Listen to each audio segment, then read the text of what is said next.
I know, I know. You do not want to network to get a new job. You don't want to have to go meet with new people and ask them to help you out because it makes you feel like a user. And honestly, if you were using it that way by just being like, hi, new person, can you help me get a job? I get why it makes you feel like a user.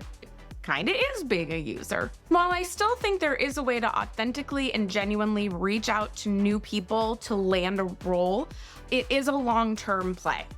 And I'm all about work smarter, not harder. So what if I told you there is a way to find a new role that includes meeting 0 new people and has no sleaze factor? Sounds too good to be true, right? But it really is possible. Okay, so before we get into it, my name is Cassandra. I'm a career strategist and speaker, and I help people go from hating work to happy work. And that includes getting a job. So here's what we need to know before you learn how to land that role without meeting new people. So in our current network of people we know, we have what are called strong ties and weak ties. And before you roll your eyes or turn off this video and you're like, oh, okay, I got it. It's just a video about weak ties. Yeah, they're the key to my network. Stick with me.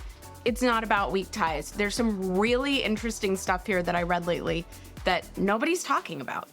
But to get to that, we've got to define some terms. So strong ties are those people you're very close to. You have strong relationships with. They are your family, your friends that you currently hang out with, right? Like the people that are kind of in your life each and every day, current coworkers. Those are strong ties. Weak ties are people you know very loosely, and there's actually a very big range of weak ties. So weak ties could be that coworker from 5 years ago that you don't work together anymore, that friend from college that you just get Facebook updates about. But it also can include like that guy I met and talked to for 5 minutes at my cousin's party and we now connected on LinkedIn. Like all of those people are included. And I recently read this study that was done at MIT where they asked executives to reach out to weak ties, 2 or 3 weak ties, and then 1 strong tie to ask some advice. So the weak ties were like I said, like former coworkers, old friends from college, and then 1 strong tie. And overwhelmingly, the weak ties had better, more innovative, more clever advice and ideas for them. Did you notice? These weren't just any weak ties. These were what were formerly strong ties that over time have turned weak, right? Old friends, old coworkers, people you sort of lost contact with for one reason or another, just aren't as close to anymore. So it's not just any weak tie, it's a certain type of weak tie. And these are people known as dormant ties. Because here's the reality, not all weak ties are created equal. And then MIT did a second study, which I'll share with you in a second, that went into detail on how valuable they are, but stick with me because it also showed, wow, I can't say also now. Stick with me because it also showed like one glaring issue that was super interesting that it applies to all of us. We all do this thing, but it was really interesting that it came up in the study. So in their study, The Power of Reconnection, these researchers at MIT found out there are 3 main reasons why dormant ties are so important for success. Be that finding a job, getting new business ideas, getting sales, etc. So number 1, they hold different new insights because they're not in your inner circle. They are going off and they are now in new circles, whether because they moved, they switched companies, they switched industries. So they have new ideas and new insights because they frankly met new people and had new experiences different than yours. Trust and motivation with you is higher in a dormant tie because you once did have a strong bond. So they're not just any old weak tie. These are people that you still trust because you trusted them once upon a time. You're not close anymore because life happens, not because you had some big fallout. So when they give advice, those new insightful ideas, you're interested in what they say and you trust what they say, and then they trust you in order to share these types of ideas. They might not share some of these ideas, insights, connections with you if you're Joe Schmo that they met that one time at a party, but because you were once a strong tie, they care more about sharing with you. The third reason I found really interesting about why a dormant tie is so important is that it's efficient. A dormant tie, because they once were a strong tie, feel the need to get back to you. So they're not waiting around to get back to you like some weak ties might. They're like, oh yeah, let me help this person. I want to do them a favor. Oh, I haven't heard from so-and-so for a while. Let me share with them.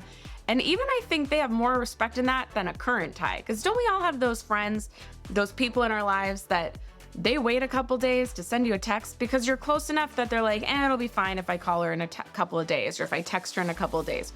Whereas a dormant tie is like, oh, let me get back to this person. So you get advice more efficiently.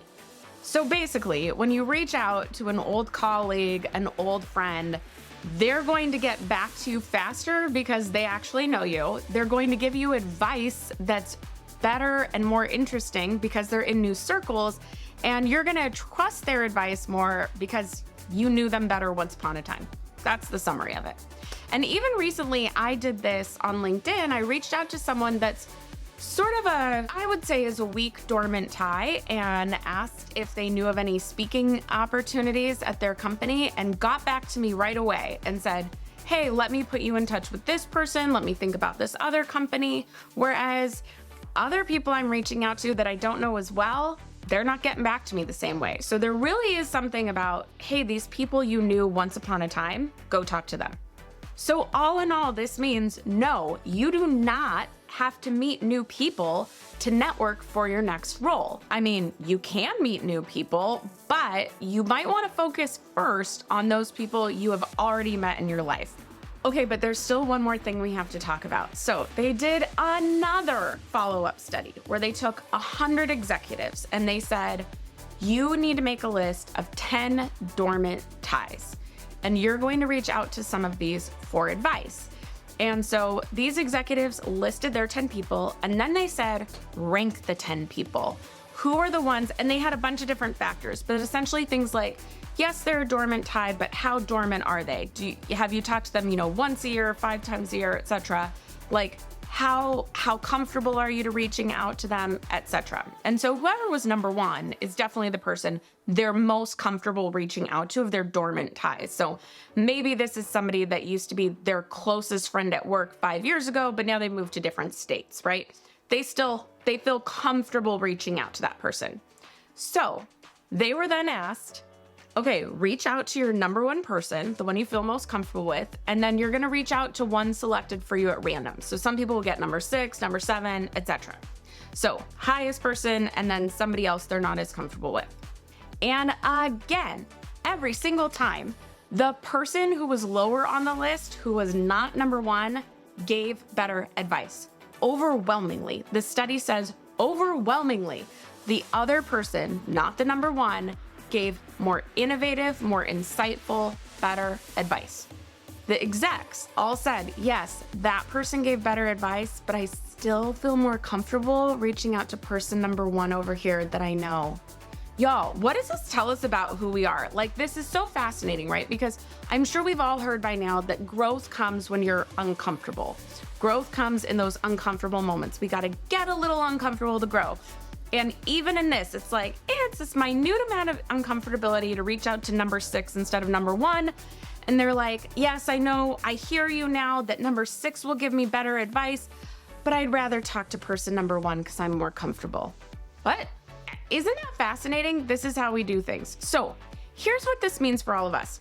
Yes, reaching out to your dormant ties is going to still take a little bit of uncomfortability, and make your own list of 10 and then figure out who's person 9, who's person 10, rank them all, reach out to those 9 and 10s, do this for yourself, see how you feel about their advice compared to number 1, or see how you feel about their connections and referrals compared to number 1.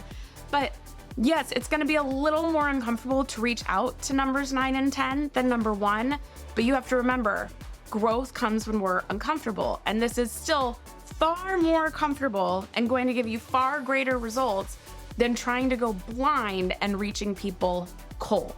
So start thinking through, who are those dormant ties in your life?